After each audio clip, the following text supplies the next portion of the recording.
ರೇಣುಕಾಸ್ವಾಮಿ ಎಂಬಾತನ ಕೊಲೆ ಪ್ರಕರಣಕ್ಕೆ ಸಂಬಂಧಿಸಿದಂತೆ ನಟ ದರ್ಶನ್ ಅವರನ್ನು ಮೈಸೂರಿನ ಫಾರ್ಮ್ ಹೌಸ್ನಲ್ಲಿದ್ದ ದರ್ಶನ್ ಅವರನ್ನು ಪೊಲೀಸರು ಬಂಧಿಸಿದ್ದಾರೆ. ಹೌದು, ಪವಿತ್ರ ಗೌಡಗೆ ಅಶ್ಲೀಲ ಮೆಸೇಜ್ ಫೋಟೋಗಳನ್ನು ಕಳಿಸ್ತಾ ಇದ್ದ ಎಂಬ ಆರೋಪ ಹಿನ್ನೆಲೆಯಲ್ಲಿ ಚಿತ್ರದುರ್ಗದ ರೇಣುಕಾಸ್ವಾಮಿ ಎಂಬಾತನನ್ನು ಕಿಡ್ನಾಪ್ ಮಾಡಿ ಬರ್ಬರವಾಗಿ ಹತ್ಯೆ ಮಾಡಲಾಗಿತ್ತು ಅಂತ ಆರೋಪ ಕೇಳಿಬಂದಿದೆ.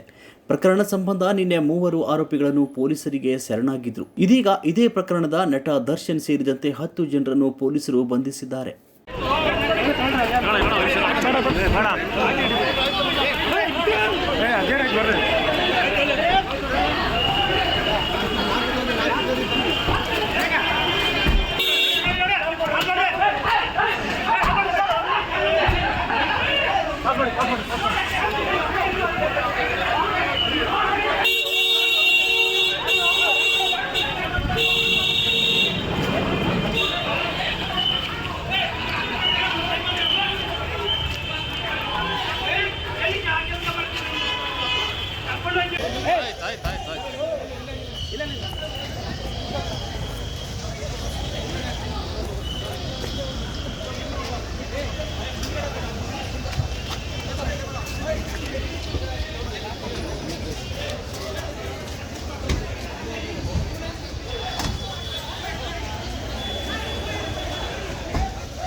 ಆರಾಮಾಗಿ ತಗೊಳ್ಳಿ.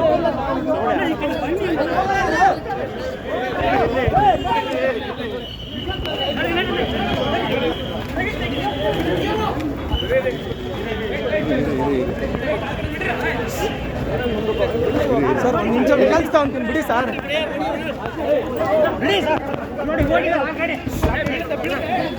ಆಯ್ತು ಬಿಡ